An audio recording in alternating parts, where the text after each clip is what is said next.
غازی یہ تیرے پراسرار بندے جنہیں تو نے بخشا ہے ذوق خدائی۔ طارق بن زیاد، فاتح اندلس،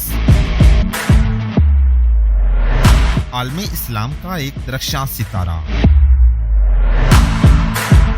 اس جوان سال سپاہ سالار کی بدولت مسلمانوں نے اندلس اور اسپین پر 800 سال حکومت کی۔ داستان کی طرف بڑھنے سے پہلے آپ سے گزارش ہے کہ ہمارے چینل گلوبل نالج کو سبسکرائب کریں تاکہ ہر نیو آنے والی ویڈیو کا نوٹیفیکیشن آپ کو مل سکے۔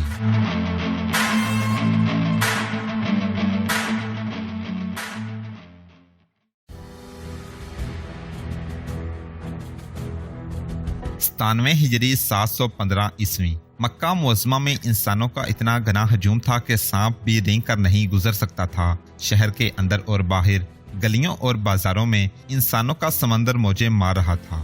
اس متحرک ہجوم میں ایک خاصیت تھی، ان سب کا لباس ایک تھا، سفید چادر کندھوں سے ٹہنوں تک، ایک کندھا ننگا، سار ننگا، پاؤں ننگے، اور سر اس طرح سے صاف کیے ہوئے تھے۔ ان کی توجہ کا، امنگوں کا، روح کا، دل و جان کا مرکز خانہ کعبہ تھا۔ جس طرح ان کا لباس ایک تھا، اسی طرح ان کا نظریہ، ان کا عقیدہ اور ان کا دین ایک تھا۔ لا الہ الا اللہ محمد الرسول اللہ۔ وہ سب مسلمان تھے، حرم کے پاسبان تھے، وہ حجاج تھے، فریضہ حج ادا کرنے آئے تھے۔ شہر مکہ کے باہر چھوٹے بڑے ہیموں کی ایک بستی آباد ہو گئی تھی جو بہت گنجان تھی۔ اس بستی میں عورتیں بھی تھیں، بچے بھی تھے، عورتوں کا لباس بھی ایک تھا۔ اس ہجوم کا لباس ایک جیسا تھا لیکن جسموں کے رنگ مختلف تھے۔ گورے بھی تھے، بغیر چاند کی رات جیسے سیاہ کالے چہروں والے بھی تھے، گندمی رنگت والے بھی اور زرد پیلے چہروں والے بھی تھے۔ ان میں جری اور جابر بھی تھے اور کمزور و ناتواں بھی تھے۔ ان میں سپاہ سالار بھی تھے اور سپاہی بھی تھے، آقا بھی تھے اور غلام بھی تھے، لیکن لگتا تھا جیسے وہ ایک ہی رنگ میں رنگے گئے ہوں۔ ان کی حرکات ایک جیسی، سکنات ایک جیسی، گفتار ایک جیسی تھی۔ وہ کسی ایک ملک سے نہیں، بہت سے ملکوں سے آئے تھے۔ ان میں افریقی بھی تھے، چینی بھی تھے، ہندوستانی اور ایرانی بھی تھے، اور جہاں تک نور اسلام پہنچا تھا وہاں کے مسلمان مکہ معظمہ میں آ گئے تھے۔ وہ ایک دوسرے کی زبان نہیں سمجھتے تھے لیکن ان کی روحیں ایک دوسری کو بڑی اچھی طرح سمجھ رہی تھیں۔ ہزاروں کوس دور رہنے والوں کے دلوں میں بال برابر بھی فاصلہ نہیں تھا۔ ان میں بیگانگی نہیں تھی بلکہ ایسی اپنائیت تھی کہ مکہ میں کوئی بھی اپنے آپ کو اجنبی نہیں سمجھ رہا تھا۔ سفید احرام میں ملبوس اس ہجوم کا ہر فرد محسوس کر رہا تھا جیسے وہ یہیں پیدا ہوا تھا اور اس کی زندگی کا آخری سفر اسی منزل پر ختم ہوگا۔ عقیدت نے سب پر وجدانی کیفیت طاری کر رکھی تھی۔ مکہ معظمہ کی فضا ایک مسلسل مترنم اور مقدس گونج بنی ہوئی تھی۔ ہجوم کی آواز ایک تھی، سب کی زبان پر ایک کلمات تھے، لبیک اللہم لبیک، لبیک لا شریک لک لبیک، ان الحمد والنعمت لک والملک لا شریک لک، لبیک اللہم لبیک، لبیک لا شریک لک لبیک، ان الحمد والنعمت لک والملک لا شریک لک لبیک۔ فضا میں ایک ایسا تقدس تھا کہ بادشاہوں اور امراء کے سر جھکے جا رہے تھے۔ ترنم ایسا کہ روحوں پر وجد طاری ہوا جا رہا تھا۔ ہر فرد بلا امتیاز رنگ و نسل ایک اللہ کے رنگ میں رنگا گیا تھا۔ حج میں ابھی کچھ دن باقی تھے، دور دراز کے قافلے ابھی چلے آ رہے تھے، ہیموں کی بستی پھیلتی چلی جا رہی تھی، اونٹوں اور دمبوں کی آوازوں میں اضافہ ہوتا جا رہا تھا۔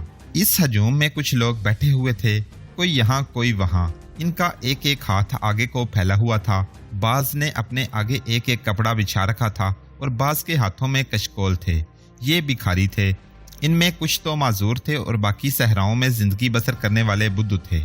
حج کے دنوں میں وہ بھیک مانگنے کے لیے مکہ میں آ جاتے اور اچھی خاصی رقمیں اکٹھی کر کے لے جاتے تھے۔ حاجی ان کے آگے درہم و دینار پھینکتے چلے جا رہے تھے۔ وہ یہ دیکھنے کی ضرورت محسوس نہیں کر رہے تھے کہ ان میں ہیرات کا حقدار کون ہے، وہ اللہ کی راہ میں ہیرات دے رہے تھے۔ یہ بھکاری فریضہ حج کا ایک حصہ بن گئے تھے۔